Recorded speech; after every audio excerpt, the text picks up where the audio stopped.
Muchas gracias, señor presidente. Buenos días y sea bienvenido de nuevo al Senado, señor Saura.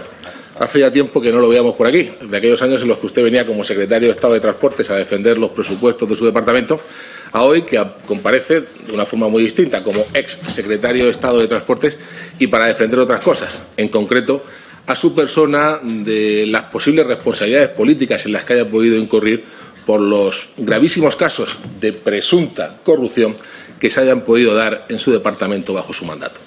Y antes de entrar en materia, señor Saura, vamos a hacer un breve repaso sobre su biografía, porque creemos sinceramente que para muchos de los comparecientes en esta sala y también para mucha gente que nos está siguiendo es importante saber que usted no es un cualquiera de la política. Usted es un auténtico pata negra 5J del Partido Socialista, que lo digo con todos los respetos, y eso para nosotros es importante de cara a entender muchas de las cosas que aquí han pasado. Porque corría ya prácticamente la prehistoria de la democracia en la región de Murcia, nuestra tierra, cuando a comienzos de los años 90 del siglo XX usted ya era director general y secretario general de la Consejería de Economía. Y desde entonces más de 3 décadas en las que usted nos ha bajado el teorío político del PSOE. Ha sido usted concejal, diputado regional, diputado nacional, senador y además jefe, secretario general de los socialistas murcianos entre 2004 y 2012, desde donde intentó usted ser presidente de la comunidad autónoma, con nulo éxito, habida cuenta el fracaso electoral tan estrepitoso que cosechó. Además, ha sido usted director general del SEPES en época de Zapatero y ha sido secretario de Estado de Transportes, presidente de Paradores del Estado y actualmente presidente de Correos. Por cierto, que mucho afecto y confianza debe tener el presidente Sánchez en usted, para aparte de estos 3 cargos en los que usted ha desempeñado bajo su mandato. Debemos recordar que ya estando ustedes en la oposición, usted fue la persona designada por Pedro Sánchez para en los últimos presupuestos generales del Estado que aprobó el gobierno Rajoy ser el representante, el portavoz parlamentario socialista en el Congreso de los Diputados en esa importante cita. Y además también llama poderosamente la atención el que cuando Ábalos es cesado y con él cae toda la cúpula ministerial, usted es el único que salva su silla, siendo destinado a ese lugar dorado y por todos tan apetecido que es la presidencia de Paradores del Estado, desde donde hace poquito, hace apenas un año, su jefe lo ha llevado nuevamente a afrontar un auténtico miura, como es sacar de la ruina, de la quiebra técnica en la que muchos dicen que se encuentra Correos. Es decir, que algo tendrá el agua saurista cuando la bendice el dedo sanchista de esta forma, señor Saura, y se lo digo de forma elogiosa. Pero toda esta introducción para nosotros era importante por 3 cosas. Primero, porque usted es una persona importante dentro del PSOE. Ha tenido usted el honor de que nada menos el secretario general del Grupo Parlamentario Socialista haya sido el encargado de ser el portavoz en esta comisión, cosa no habitual. Y además, evidentemente, la confianza de Pedro Sánchez. En segundo término, que usted tiene más que acreditadas una larga trayectoria de experiencia política y de gestión de gobierno. Y en tercer lugar, y empezamos a entrar en materia, que estando donde estaba usted, era el número 2 de Ábalos, era la mano derecha de Sánchez, es indudable que usted sabía todo lo que pasaba en ese ministerio, señor Saura. Y por eso le digo que a nosotros no nos puede valer bajo ningún concepto respuestas hoy del estilo de no lo sé o no me acuerdo, porque eso no vale con usted, señor Saura. Usted tiene la obligación de decir la verdad y ya sabe usted cuáles serían las consecuencias de tipo penal que vendrían en caso de incurrir en mentiras en esta comisión.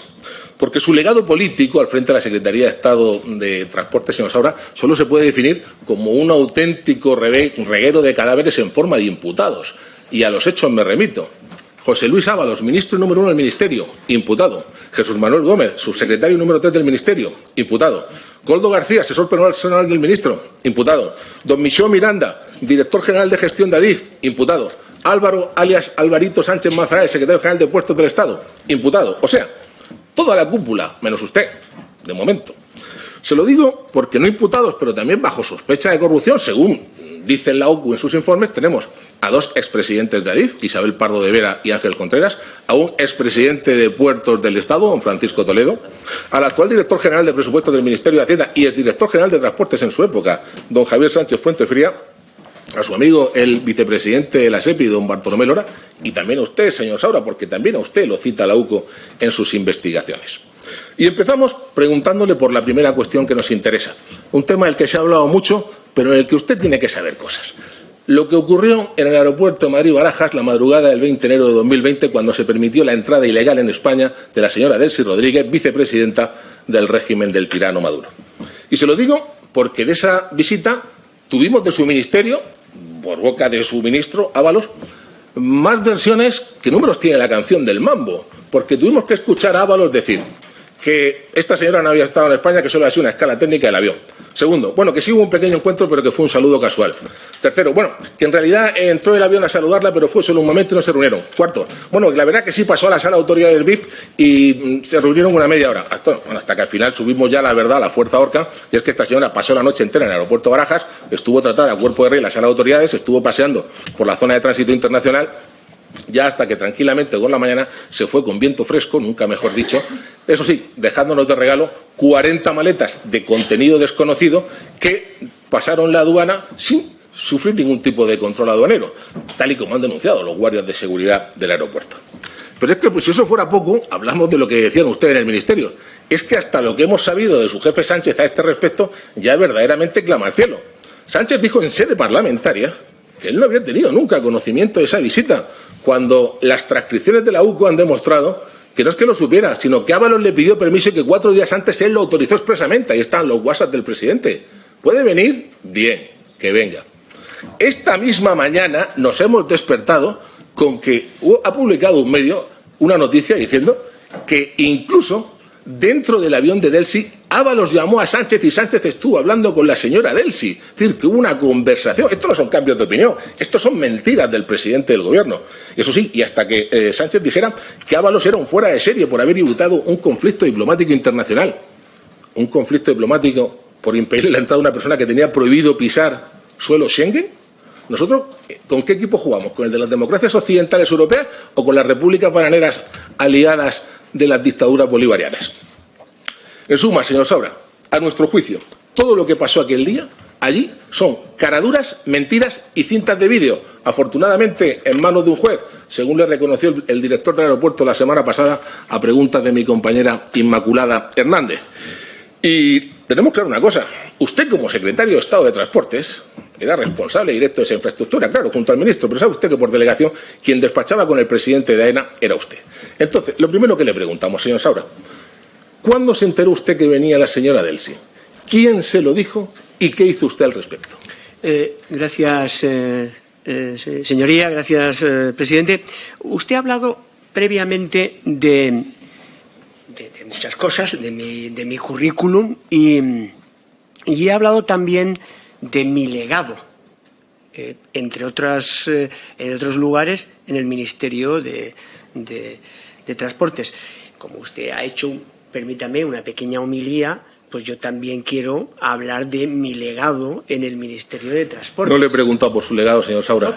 No, es que la pregunta, yo hago las introducciones que considero oportunas. La pregunta es clara, caso del Seagate. ¿Cuándo se enteró usted que venía esta señora? Esa es mi pregunta. ¿Quién se lo dijo y qué hizo usted? Yo creo que mi intervención, tengo derecho a argumentar y utilizar las palabras, señoría. No le estoy preguntando sobre su legado. ¿Le repito las 3 preguntas? ¿No las ha entendido, señor Saura? Vamos a ver, señor Saura, esto no es fácil. No es fácil y más con un compareciente de su experiencia. Yo entiendo que usted quiera contestarle al señor Bernabé, lo que sí que le ruego que no se extienda. Tampoco le digo que diga sí o no, sino sencillamente haga alguna consideración, pero que no se extienda.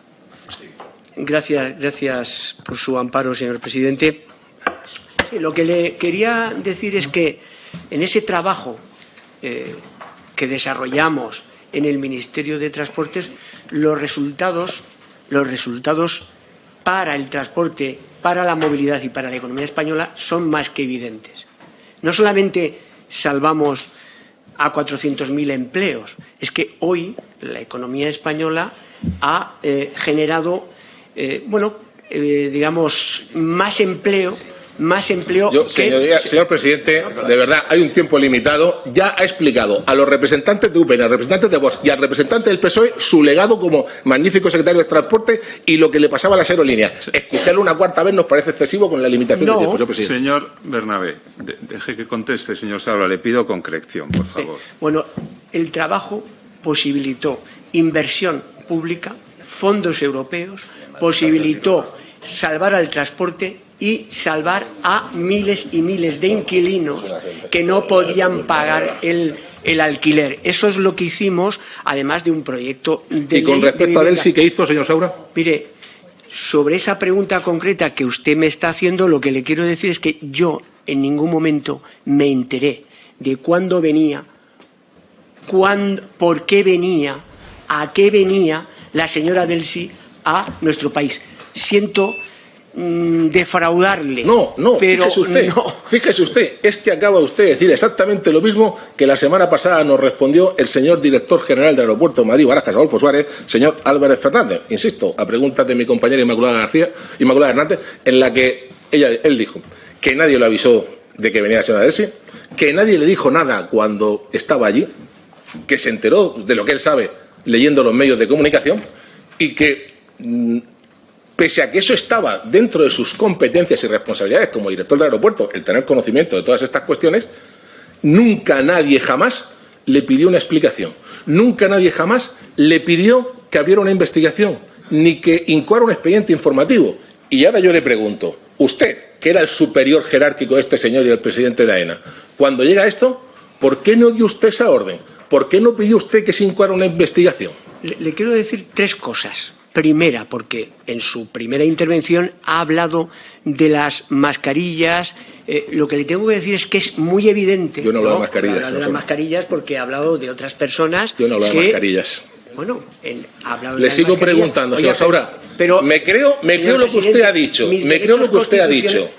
He leído en la documentación que me han enviado que se me respetarán los derechos constitucionales que tengo como ciudadano. Entonces, yo le pido amparo justamente para ese respeto que necesito en este preciso instante. Mire, señor Saura, usted lleva ya mucho tiempo en política. Ahora no me invoque un derecho constitucional que no existe en la Constitución, porque a usted le están haciendo una pregunta, usted puede contestar o dar 20 rodeos. Ya le he pedido concreción. Sí, pero señor presidente, usted está escuchando señor Saura, no está escuchando la conversación, está escuchando una serie de preguntas sobre las que yo no puedo argumentar, contestar libremente como ciudadano español. Este es fundamental. Oiga, mire usted, si no pasa nada, si no pasa... Mire, yo tengo, señor Saura, le convino a que conteste y no siga dilatando el tiempo, porque ya sé lo que va a pasar, que ya nos conocemos hace mucho tiempo, señor Saura. No. Bueno, conteste, señor Saura. Sí, lo que le quiero decir es que, vamos a ver, es decir, vengo aquí al templo de la palabra y no puedo hablar.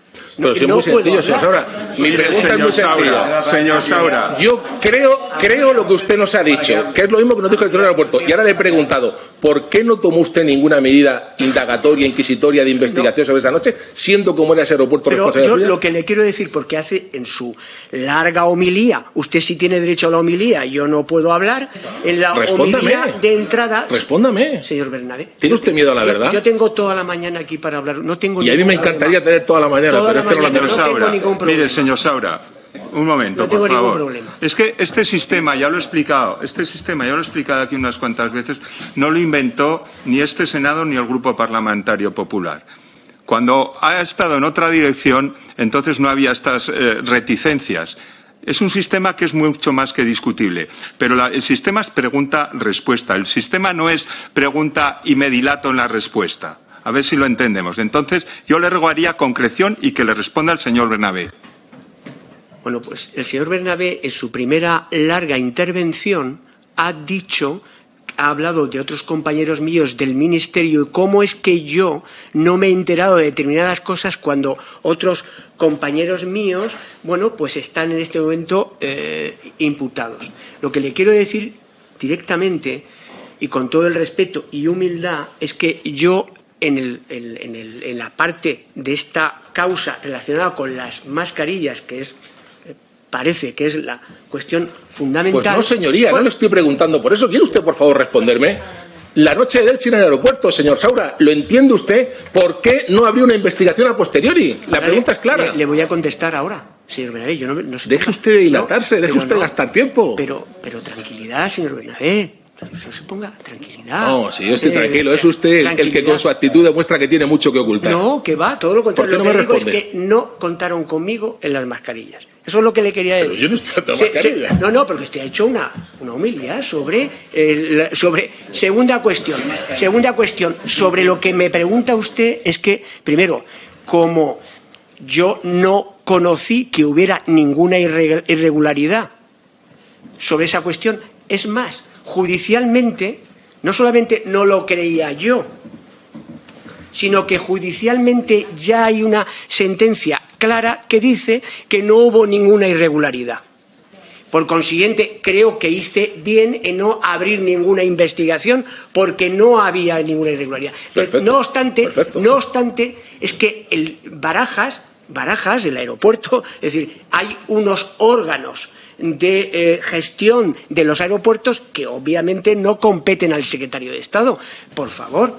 Perfecto, no competen Saura, al secretario de Estado. Ya me ha respondido usted. Nos quedamos con que para usted no hubo ninguna irregularidad en que una señora que tenía prohibida su entrada en territorio Schengen llegara al aeropuerto Barajas y pasara ahí toda la noche. No hubo para usted ninguna irregularidad en que un señor que no es nadie, más allá de un presunto corrupto y en prisión como el señor de Aldama, estuviera deambulando por el aeropuerto, se estuviera por las pistas, subiera al avión, estuviera en la zona VIP de autoridades, sin ningún tipo de acreditación ni permiso. Para usted no hay ninguna irregularidad. Para usted no hay ninguna irregularidad que se quedaran 40 maletas de forma ilegal en nuestro país que no pasaran ningún control aduanero. Tampoco es su responsabilidad. Muy bien, me parece perfecto. Esa es su consideración y damos por zanjado esta parte. Ahora seguimos con Air Europa, que tampoco estoy hablando de mascarilla. Lo que digo yo Saura, y lo que dice un juez. Lo que ha dicho un juez. Bueno, hay un juez que está investigando esto, según nos dijo la semana pasada el director del aeropuerto. Una sentencia clara. Bueno, vamos con Air Europa, señor Saura, que este tema, aquí por lo menos aparece usted en los papeles.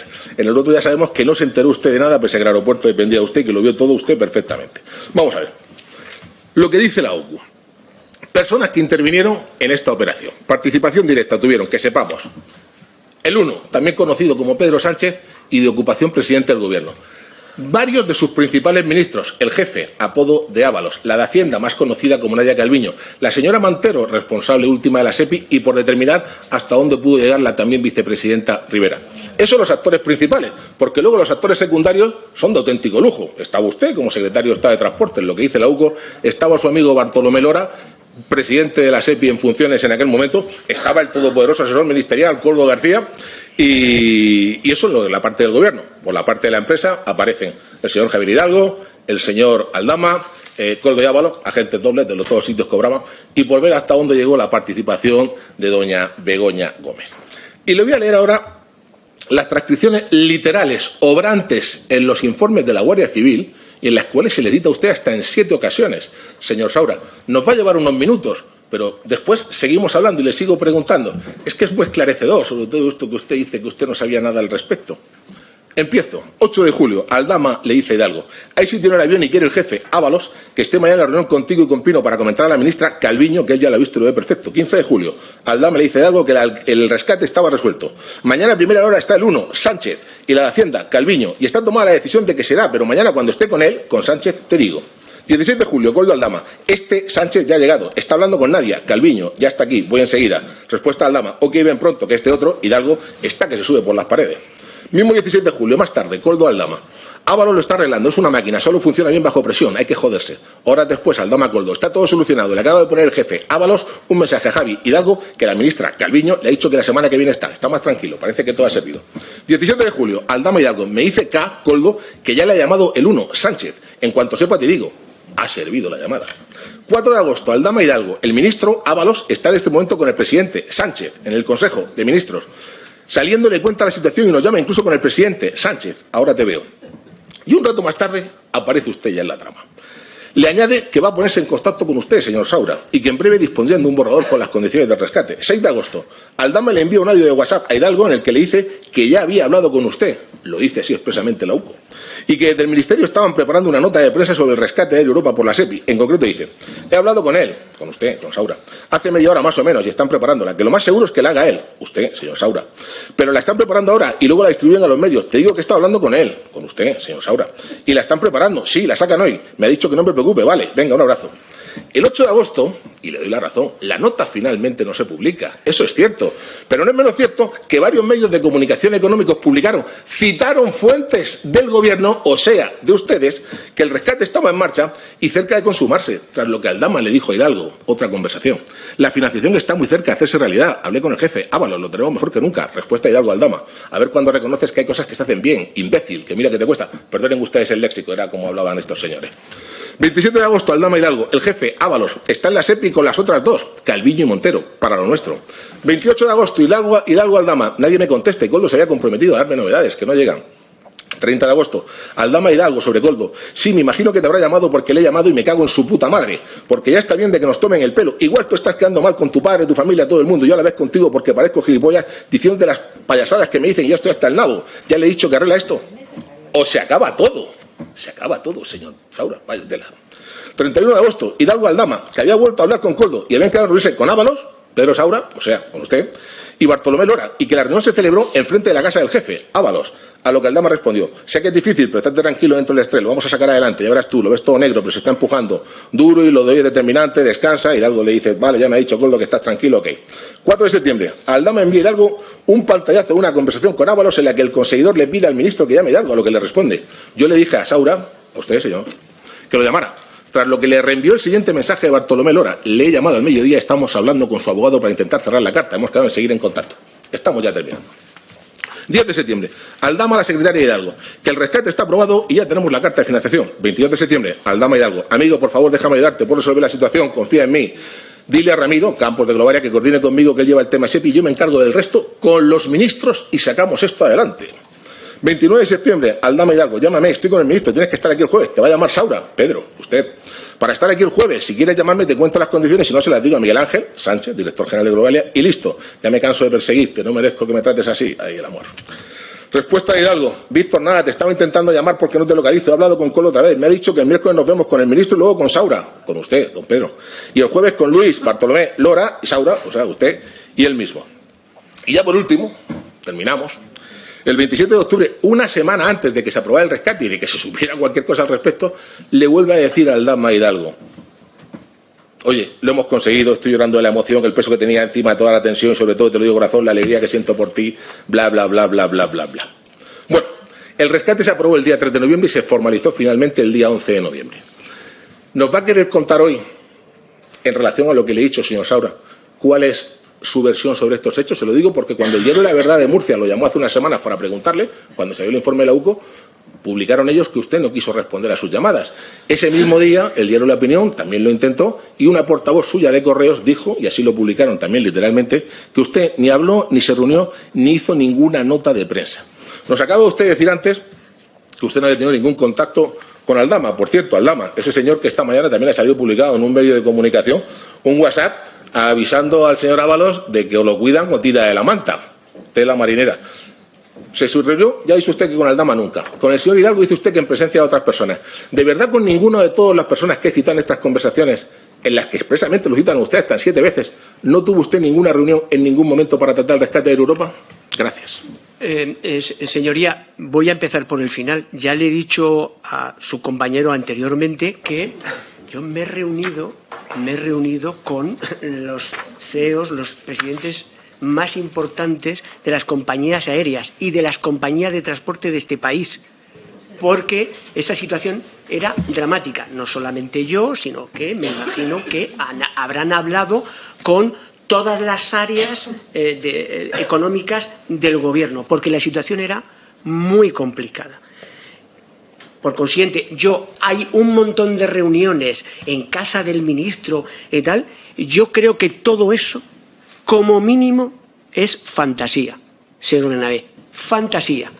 Porque no se puede pensar que los empleados públicos, los funcionarios, varios ministerios, que el Tribunal de Cuentas, que el Tribunal de la Unión Europea digan que el rescate, la ayuda que tienen que devolver se hizo adecuadamente, sin discriminación, con las exigencias y los avales necesarios. De la A a la Z, el Tribunal de Cuentas estuvo en SEPI un año y medio, analizando todos los expedientes, pero lógicamente este era importante. era el primero. No hubo trato discriminatorio. Los avales responden a las necesidades y a las exigencias de los ciudadanos españoles. Todas las condiciones de partida las cumplía.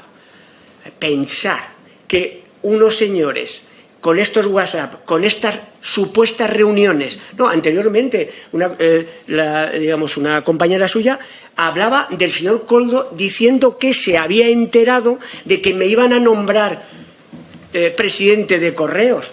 Oiga, como medio país, pero se quería dar el pego de que sabía y tenía información privilegiada. Oiga, mire usted, es una cosa mucho más seria, y ahora hablaremos de los avales y de cómo el interés general se defiende en este rescate, en esta ayuda, de tal manera que el control de la gestión y el control de la estrategia de la compañía cambia de manos, se le quita a la familia y se le da a la mayoría pública, es decir, al interés general.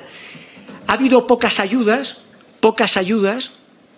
de todas estas que se haya sido tan exigente como esta. Insisto, y ahora hablamos de esas ayudas, pero lo que le digo es que me parece todas esas conversaciones de fantasía que no responden a la realidad, a las exigencias, al trabajo de mucha gente, de muchos funcionarios. Es más, el Tribunal de Cuentas dice en la página 20, del Tribunal de Cuentas dice que la decisión del Consejo Gestor de la ayuda no se apartó de la opinión de los asesores externos contratados por SEPI, pero que luego fueron revisados por los empleados de SEPI. No se apartaron de esas decisiones técnicas. Luego, quiero decir, nadie del Consejo Rector, y por supuesto luego en el Consejo de Ministros, se apartó de lo que dijeron los técnicos. Página 20 del Tribunal de Cuentas. Por consiguiente, pensar que unos señores dándose el pego de que van a conseguir la ayuda cuando, por cierto, en Europa ya se habían asignado recursos para recapitalizar empresas del transporte aéreo por valor de 16.000 millones de euros, es que además, esto lo dirá el señor Saura porque viene aquí a contarnos, bueno, pues página 106 del informe del Tribunal de Cuentas. Estuvieron 1 año y medio en SEPI, analizando todas las ayudas. Y lo que dicen, página 106, hablan de las ayudas, 6.000 millones a Lufthansa, 1.000 millones a la empresa de Dinamarca y Suecia, 7.000 millones a Air France, 17.000 millones hasta que acabó el año, 16.000 antes de la ayuda de Air France, perdón, de Europa, 16.000. Luego, oiga, yo creo que respondimos al interés general porque se trató de responder. Es verdad que más lento que el resto de países europeos en materia de recalificación, de recapitalización, quiero decir, más lento que otros gobiernos, pero además con un nivel de exigencia que ahora, si usted me permite, más adelante en alguna de las preguntas podré contestarle. Bueno, porque está aquí en el informe, yo supongo, señor Bernabé, que se habrá leído el informe del Tribunal de Cuentas. Y ahora seguimos con esos temas. No, porque el informe del Tribunal de Cuentas. Sí, que ahora seguimos, señor Saura, O sea, usted nos está diciendo que lo que el señor Javier Hidalgo, el señor Víctor de Aldama y el señor Koldo García hablaban entre ellos sobre el rescate de Europa sin saber que estaban siendo grabados por la Guardia Civil, porque ninguno lo sabía, eran fabulaciones, ¿verdad? Según usted. Muy bien, ha quedado constancia. Pues mire usted, nosotros lo que deducimos de esas conversaciones es, uno, que existía mucha confianza entre estos señores, Ábalos, Koldo, tal, el resto de citados, las ministras que aparecen por aquí, etcétera. Segundo, que no solo es que tenía mucha confianza, sino que además hubo muchos problemas para sacar adelante el rescate de Europa, algo que sin duda usted sabe perfectamente, y que no obstante ello consiguieron hacerlo además en un tiempo récord. ¿Y sabe cómo nosotros llamamos a eso? Pues mire usted, nosotros a eso lo llamamos pertenencia a organización criminal.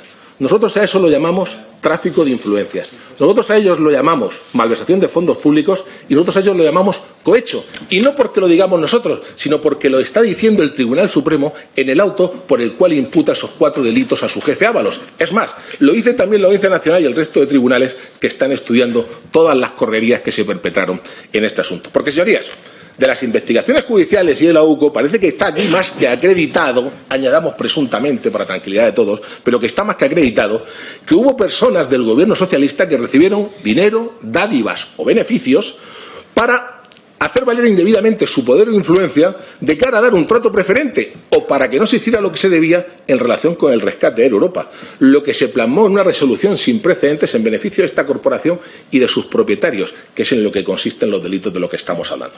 Y a explicar todo ello, ahora vamos, señor Saura.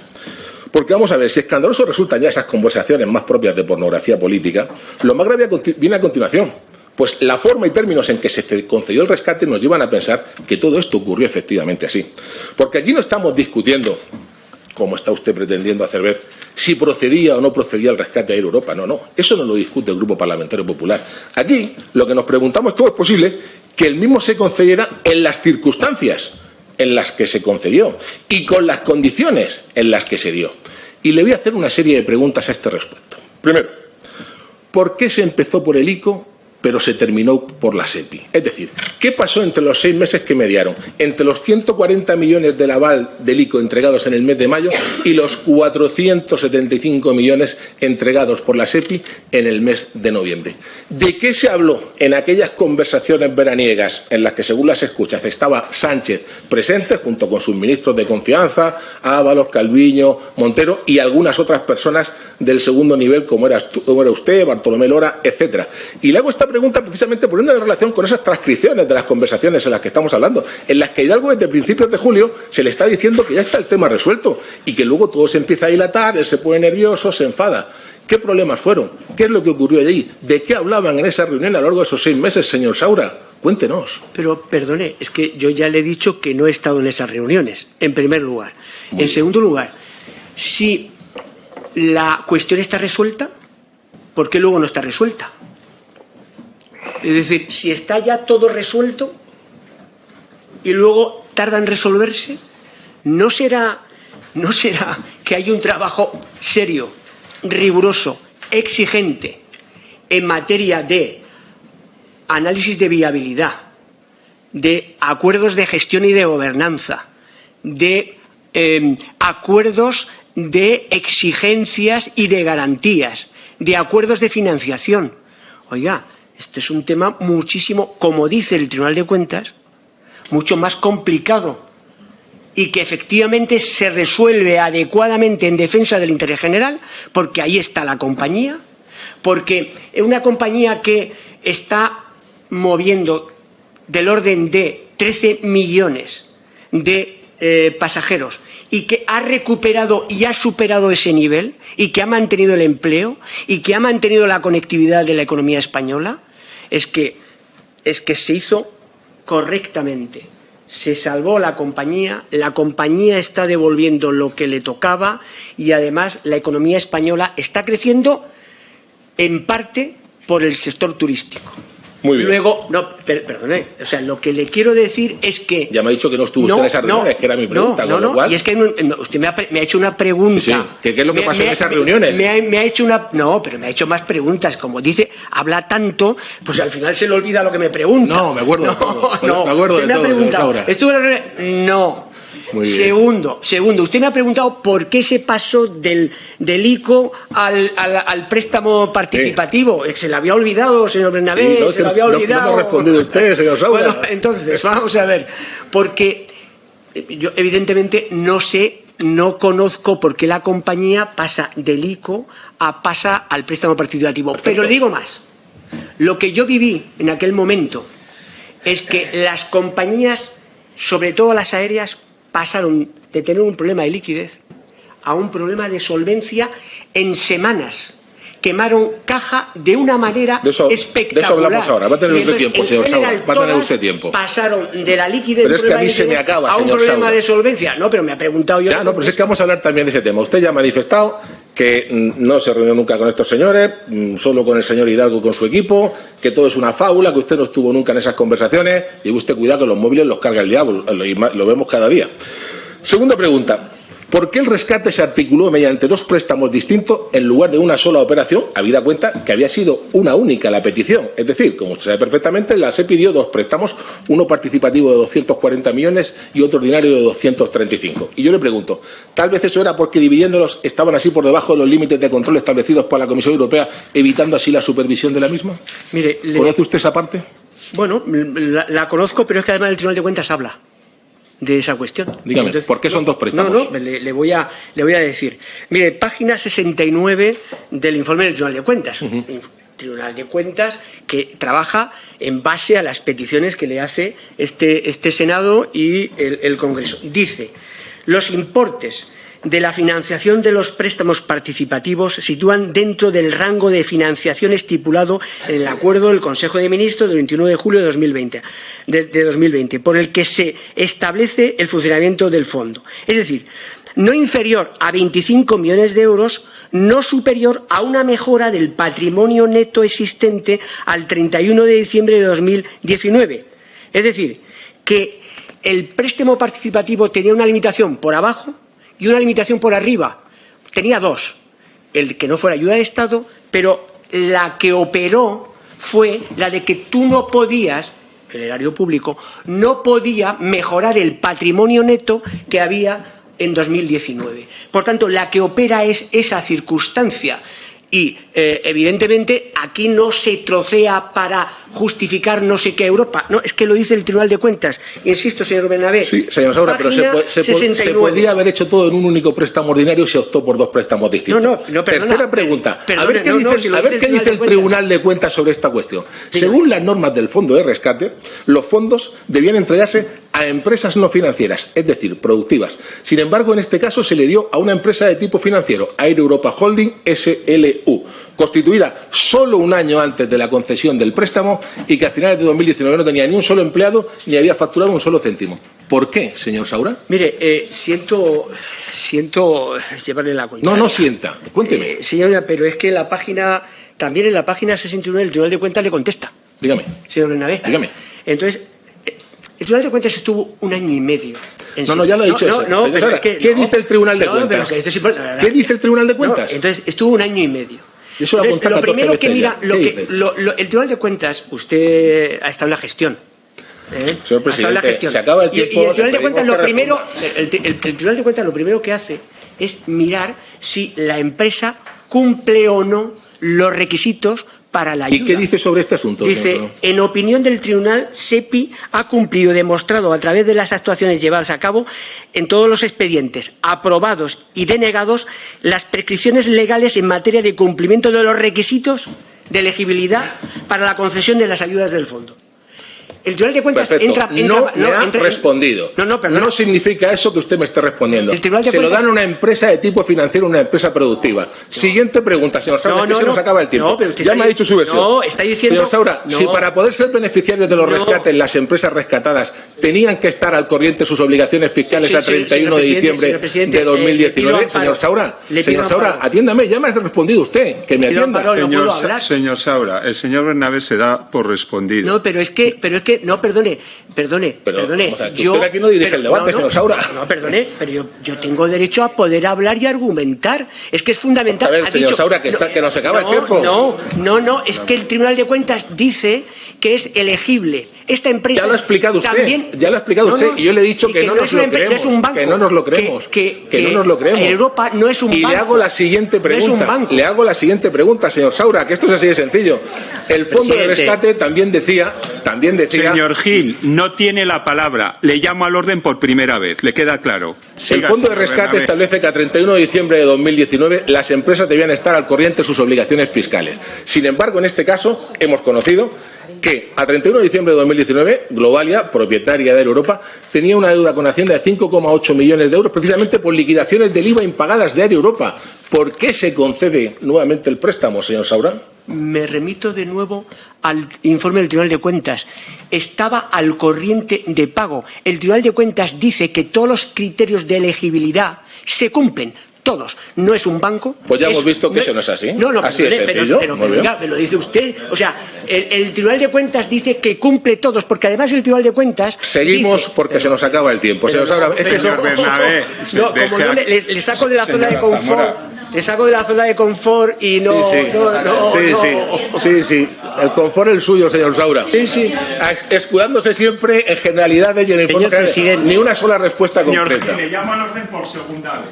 El tono es que Tercera cuestión. Señor Bernabé, yo les he convidado ya muchas veces a que vean otras comisiones de investigación para que vean que el tono de aquí es un tono de parvulario comparado con lo que se ha visto en otras comisiones. Siga, señor Bernabé.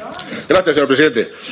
Señor Saura, y de la misma forma que no alcanzamos a comprender cómo se concedió el rescate habida cuenta de esas circunstancias, también nos llama la atención mucho las condiciones tan sumamente generosas que tuvieron ustedes con Air Europa. Y le voy a hacer 3 preguntas, las 3 de corrido, a ver si así conseguimos que con la respuesta pues también se centre usted un poquito. Primera, a Air Europa se le tramitó y resolvió su expediente en un tiempo récord, en solo 3 meses, 5 veces más rápido que a las 29 empresas restantes que lo solicitaron. La siguiente más rápida fue Duro Felguera con 8 meses y de ahí todas para arriba hasta los 18 meses de Abengoa.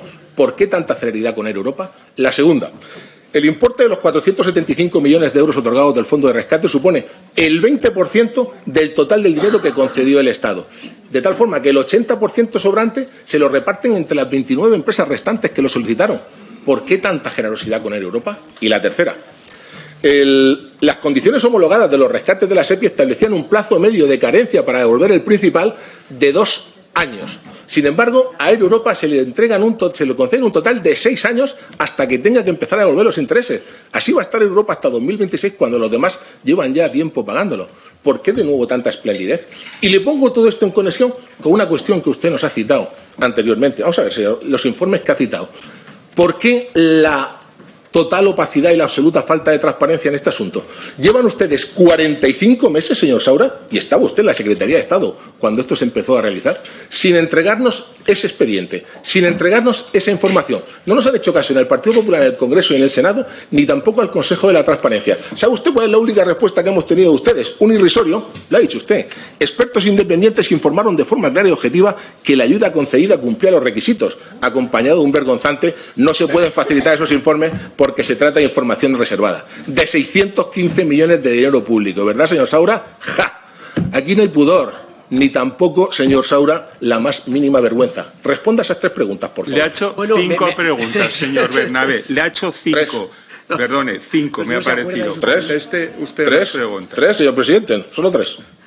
Mire, señor Bernabé, lo he explicado anteriormente. En Europa, de la suma de todas las ayudas que han ido al sector del transporte aéreo, en Europa se lleva en torno al 20%, que es lo que representa en el sector, porque son 3.000 millones de euros los que vía ICO o vía apoyo a empresas estratégicas suman esos 3.000 millones de euros. Por consiguiente, no veo ahí, desde el punto de vista de los números, ningún trato de favor. Pero sobre el tema no me corresponde a mí hablar, porque evidentemente no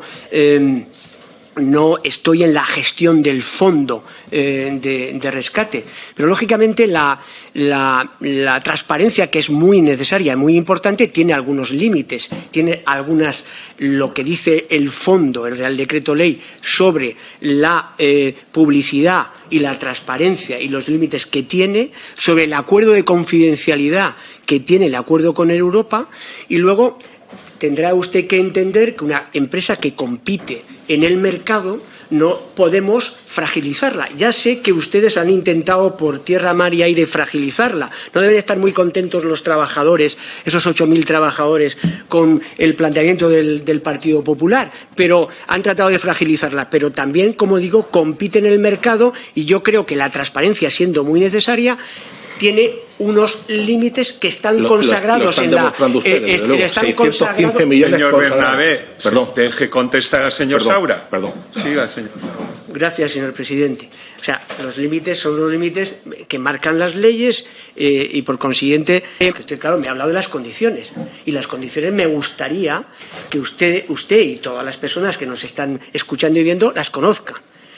Se las voy a resumir. Primero, que efectivamente en el tiempo del rescate no pueden repartir beneficios. Bueno, esto parece razonable. Segunda cuestión, el tipo de interés es el Euribor más 3, el Euribor más 5, el Euribor más 9, en función del tiempo que pasan los años y no se devuelve la ayuda. O sea, Euribor más 9.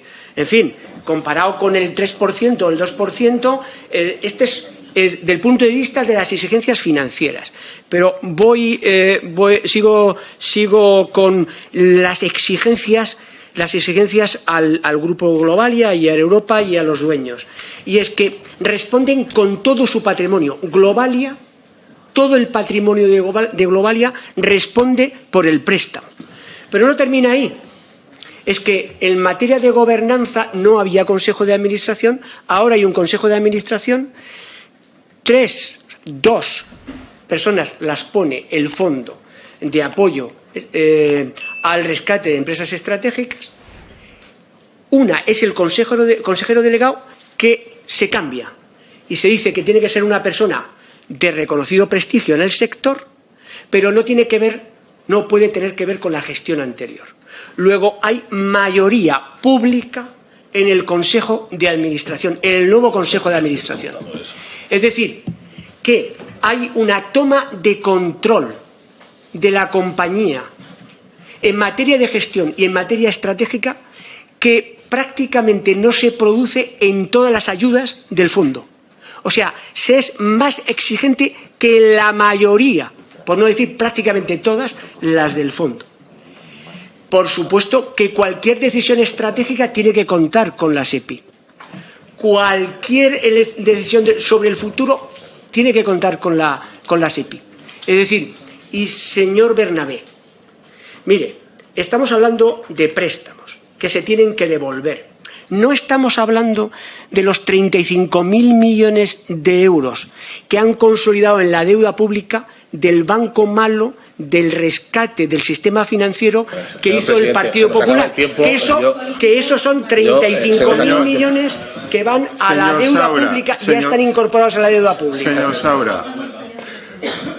Gracias, señor presidente. Señor Saura, muy rápidamente me queda una pregunta y una conclusión. Sociedad, ya cambiamos a Europa. Nos vamos a la sociedad Correos Cargo. Cuando se formaliza el contrato de esta empresa, usted había dejado de ser secretario de Estado de Transportes 4 meses antes, fue el 15 de diciembre de 2021, y su antecesor en el cargo, el otro íntimo amigo de Sánchez, el señor Serrano, entonces presidente, firma un contrato, en este caso con Globalia, nuevamente, a través de la empresa Evelo, de propiedad de Aboris, como usted sabe, para con Iberojet montar una línea de transporte de mercancías aérea entre Sudamérica, Europa y Asia. Ese contrato, de 15 de diciembre de 2021, dice que los beneficios se repartirían de forma variable, pero que las pérdidas, en caso de existir, se asumirían exclusivamente por Correos. Nos encontramos ahí con que este contrato se hace sin salir a concurso público, una adjudicación directa a Globalia, en los tiempos claves del rescate, en el que todas las pérdidas las tenía que pagar el pueblo español caso de producirse, y en el que no sabemos, porque no han querido ustedes facilitarnos todavía la información, si existieron informes técnicos, jurídicos, económicos que colaboraran. La pregunta es muy sencilla, porque no hemos tenido respuesta. Desde sus actuales responsabilidades como presidente de Correos, ¿cuáles fueron las pérdidas que tuvo la empresa Correos Cargo? Pregunta muy sencilla, muy directa. Bueno, mire, como no corresponde con mi etapa de gestión, no le puedo contestar a esa pregunta. ¿Nos puede usted facilitar esa información? Lógicamente, por los cauces correspondientes, Correos estará... ¿Por qué no nos la facilitan? Llevamos meses pidiéndola. Por los cauces correspondientes, Correos tendrá toda la transparencia para que usted conozca toda la información. Esa transparencia no ha existido, no existe, señor Saura, y ahí queda otro tema que sin duda tendrá que ser investigado judicialmente, y ya no le vamos a hacer más preguntas esta mañana. Pero, mire, señor Saura, tras escucharle, nuestra conclusión es clara, y es que estamos ante una trama de corrupción de dimensiones gigantescas, y que va desde facilitar la entrada ilegal a España una señora que tiene prohibida su estancia en nuestro país, vayan ustedes a saber por qué oscuros motivos, hasta conseguir el rescate de Europa en unas condiciones económicas sumamente ventajosas para esta empresa y sus propietarios, desde luego infinitamente mejores que las que consiguieron las 29 empresas restantes rescatadas. Y además, que toda esta operación fue planificada, dirigida y ejecutada con el apoyo directo de Sánchez, que se implicó directamente en el tema, además de su equipo de confianza, Ábalos, Coldo, Calviño, Montero y los segundos escalones, entre los que también estaba usted, don Pedro, y a partir de ahí que la justicia depure las responsabilidades que procedan. Pero como aquí estamos hablando de responsabilidades políticas, y antes hemos escuchado cuestiones referentes a sentencias judiciales, la trama de corrupción más grande en la historia de Europa con sentencia judicial firme que se conoce es la trama de los ERE, en la que los socialistas andaluces defraudaron más de 700 millones de euros de los parados de aquella comunidad autónoma. Termino, señor presidente.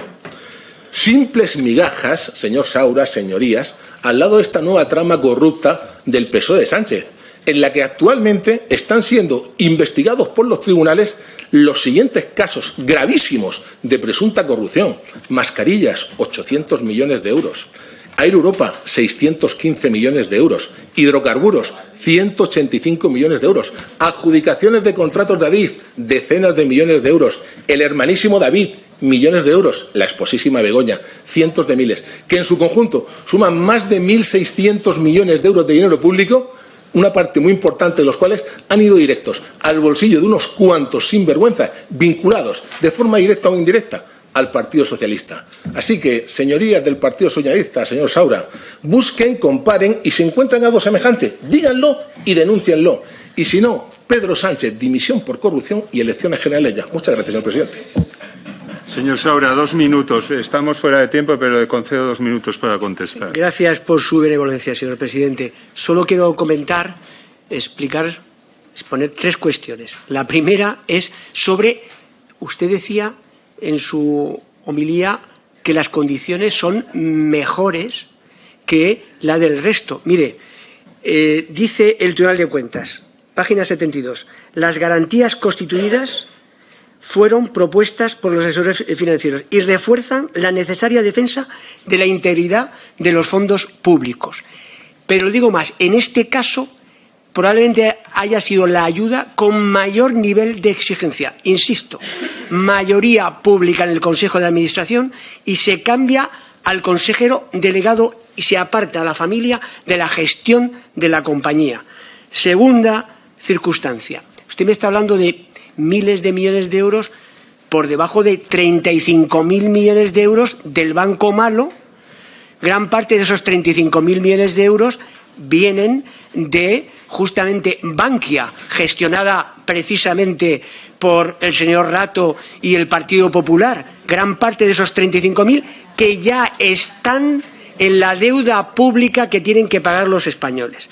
Y la tercera circunstancia que quería señalar es, mire, señor Bernabé, yo creo que después del viernes, de la última sentencia del Supremo sobre el Partido Popular y la corrupción, yo de usted sería algo más prudente. Lo dejo ahí. Humilde, más prudente. 3 sentencias que castigan y que dicen, ya en firme del Supremo, que dicen que el Partido Popular se benefició de la trama Gürtel. Nada más. Gracias, señor presidente.